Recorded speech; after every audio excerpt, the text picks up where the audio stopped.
So let's keep talking about specific severe weather condition, and we talked about the very severe, dangerous thunderstorm. At this point, one of the consequences of the thunderstorms are tornadoes, and you can see a pretty nice picture, which I didn't take. I never seen a tornado in my life, but you see this tornado happening right here, a rainbow due to the heavy precipitation of the thunderstorm and a reflection of that rainbow on the tornado. It's pretty beautiful. But what also you can see that the tornado, which happens on the ground and goes up, is in fact linked to a cloud. And this is in fact a massive uh, thunderstorm cloud that is happening right here, potentially one of those supercell tornadoes. We talked about tornadoes, but sometimes they can be referred as twisters or cyclones. I don't like to use cyclones too much because normally in weather we use it for something else, and we will see that in a couple of lectures. But twisters has been in fact the name of one of the movies talking about tornadoes. Those tornadoes are just very violent windstorm that rotate over a specific surface, very small, tiny surface of a column of air moving very quickly, or called also a vortex, that is linked to a storm, usually a cumulonimbus. In terms of the diameter, they're making between 150 to 600 meters, more or less, and they have a short life. They're moving pretty fast, but their life will be between a couple of minutes, 3 minutes, to the longest one has been a couple of hours, however. And the path will be up to 25, 26 kilometers long. So they can go over a long distance, destroying during that time a lot of things. Usually when a tornadoes happen, they will follow a specific path, and we will see that in just a bit, that goes towards northeast. They always, as soon as they are born, they're moving toward the northeast to a speed that is comparable to the car that you're driving, around 45 kilometers an hour average, which is about 30 miles an hour, like if you would be in a city. We do have different type of tornadoes from weak to strong. The weak one will be estimated to have wind speed of about 65 miles per hour blowing, which is 105 kilometers per hour. The strongest one can be at least 4 times, I should say 4 times faster, with winds going to 280 miles per hour or 450 kilometers an hour. Those were the strongest one, of course, the most destructive one. Good or bad news, if you want to watch a tornado, you're in the correct place on Earth. Most of the tornadoes happen in North America. We do observe some in Europe. To be honest, I lived in France and never seen one and barely heard about it. They also mentioned about it in Australia, New Zealand, Japan, but other places, South America, North, South Africa. But the majority of the tornadoes, and especially the biggest one, the most destructive one, are the one that we observe in particular in the US. But not everywhere in the US. We are in California, we tend to be away, safe from tornadoes. As you can see, there is very little chance to observe tornadoes. Most of what we observe in California are less tornadoes and what we're calling dust devil, but that's something we'll talk in 2 lectures from now. Most of the tornadoes that we observe are from the mid-US to the East US, and in particular, the Great Plains and the mid-US tend to be the place we observe most of the tornadoes in the US, with also specific time of observation, which will be around springtime. We see that the most tornadoes are observed between April to July, more or less. So during springtime is a place we observe most of the tornadoes. This is because of air mass coming from the north, meeting from warm air mass coming from the south, creating this big, what we call front in between. And we're pushing the warm air mass to above the cold air mass, which was something we saw in the previous topic. And that creating storm, that creating unstable condition, convective clouds, and that can lead to thunderstorm, in particular the severe thunderstorms. Most of those tornadoes are usually, as I mentioned, developed during frontal boundaries, so between the cold air mass and the warm air mass, with the warm air being lifted up by the cold air mass.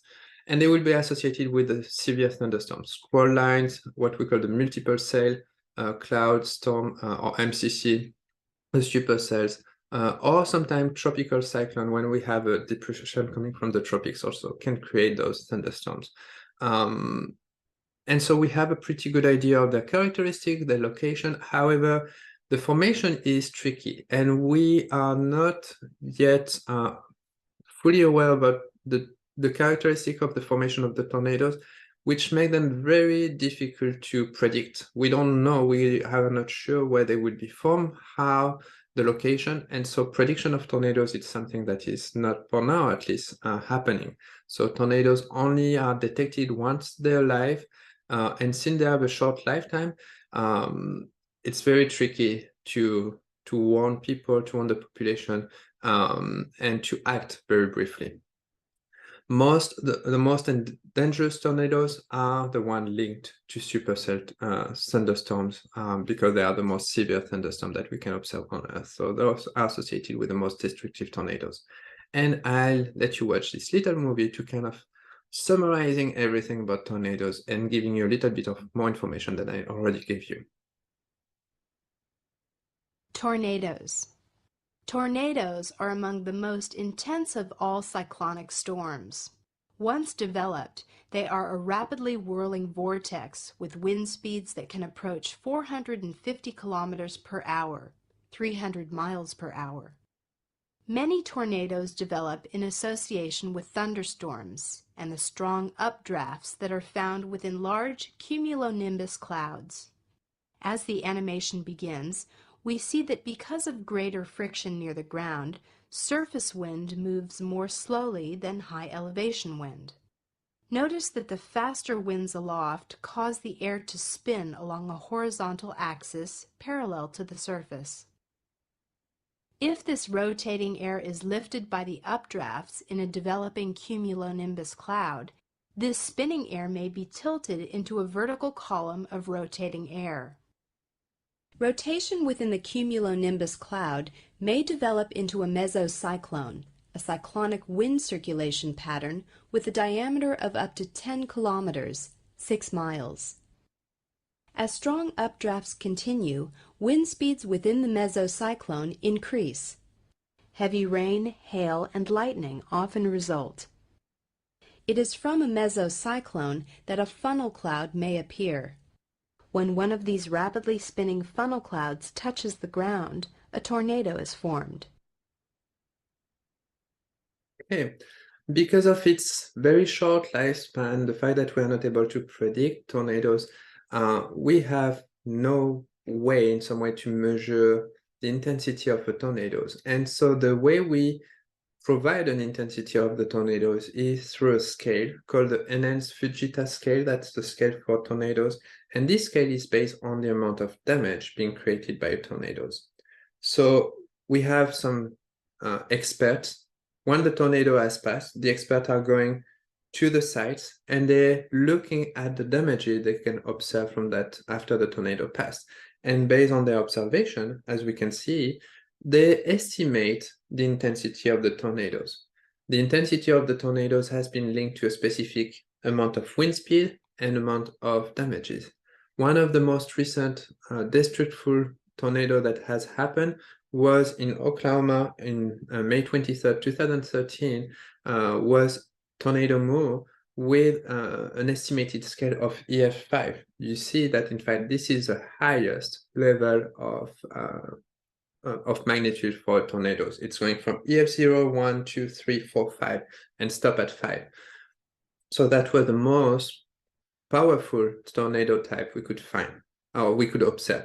And you have right here the damage shown in the picture. If we look carefully, we can see that the tornado's limit kind of had something like that right there. And all of this portion here was totally destroyed. At this point, if we look at the observation for an EF5, even steel reinforced concrete building, I mean, those were bunkers almost, were badly damaged or even taken apart from the storm. So forget about your house, forget about the car, everything just goes away with this type of tornadoes.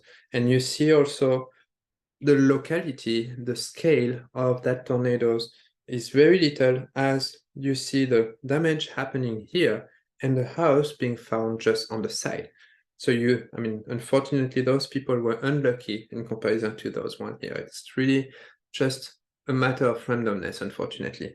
Speaking about damage, in terms of loss of life, of course, regarding tornadoes, since more tornadoes happen in this region of the US, this is where you expect also more tornadoes to create, to cause fatalities, to cause people to die. This is mostly where we observe with, in particular, those three states here, to be the one most impacting in terms of loss of life.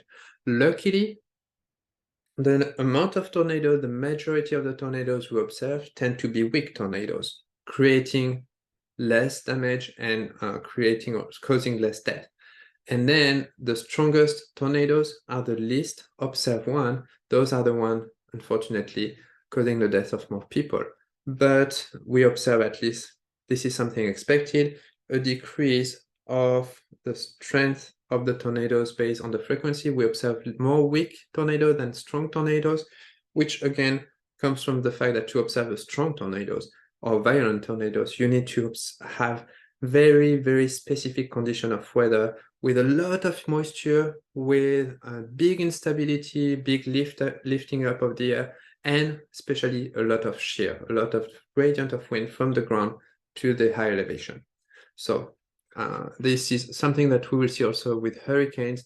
Usually we tend to observe weaker hurricanes in general, and a couple of times only the most dangerous one will have pop from once in a while. All right, with that, we are done with tornadoes. I invite you to join me for one last video on which we're going to talk about hurricanes. See you in a bit.